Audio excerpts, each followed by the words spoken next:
कांटी नगर परिषद के साहित्य भवन में बुधवार को नूतन साहित्यकार परिषद ने संत कबीरदास की जयंती मनाई। अध्यक्षता करते हुए परिषद के अध्यक्ष चंद्रभूषण सिंह चंद्र सहित अन्य साहित्य प्रेमियों ने कबीरदास की तस्वीर पर फूल माला चढ़ाकर कार्यक्रम का शुभारंभ किया।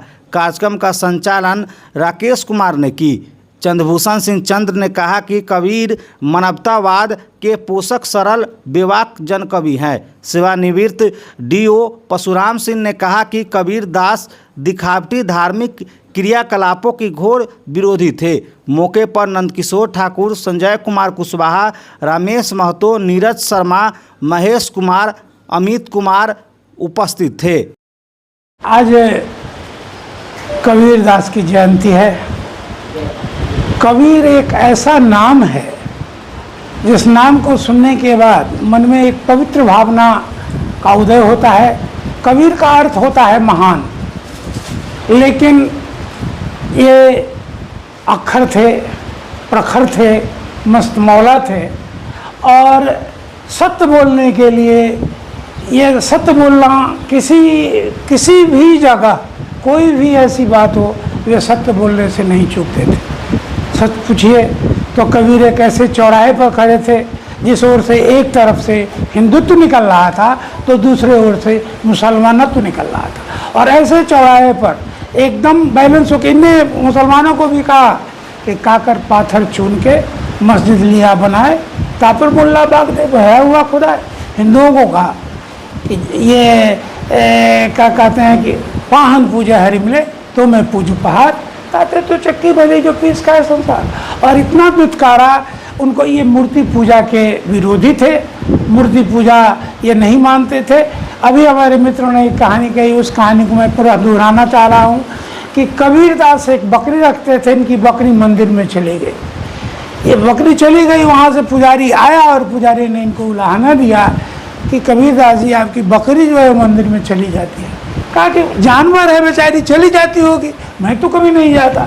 तो मूर्ति पूजा के इतने विरोधी थे कि इनने उनको इस रूप में जवाब दिया। और सत्य बोलने में, कटु बोलने में, मैं तो जैसे ही कबीर सुनता हूँ तो मैं ये कल्पना कर लेता हूँ कि एक ऐसा व्यक्तित्व जिसका न तो कोई पिता है न कोई माता है, ये मैंने स्वयं प्रकट हुआ व्यक्ति है और वो संसार को सत्य कहने के लिए विवश है। संसार को आज के ज़माने में अगर ऐसा हुआ होता तो कब हम किसी नदी के किनारे ऐसे व्यक्ति की लाश देखते, कभी किसी रोड पर बिगा हुआ देखते, कभी किसी ने अति के लिए सुपारी उठा लिया होता। तो ऐसा व्यक्तित्व नमन करने योग्य है, प्रणाम करने योग्य है। आज के दिन में गदगद हूँ और बार बार मैं गया था, मगहर गया था, जहाँ इनने प्राण त्यागा था। उसमें भी कई कहानियाँ हैं, किन कहानियों को जोड़ूं, किन कहानियों को अलग करूं।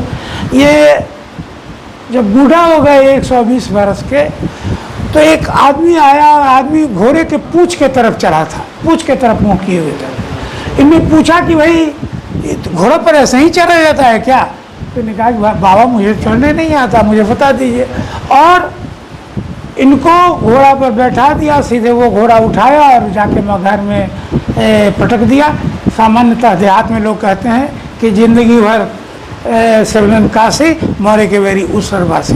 तो इनका मानना था कि अगर राम काशी में बस के ही मुझे स्वर्ग की प्राप्ति होगी तो राम का क्या नहीं हो रहा। और यही सोच के ये मगहर चले गए और मगहर में इन्हें प्राण त्यागा। प्राण त्यागने की भी कहानी है।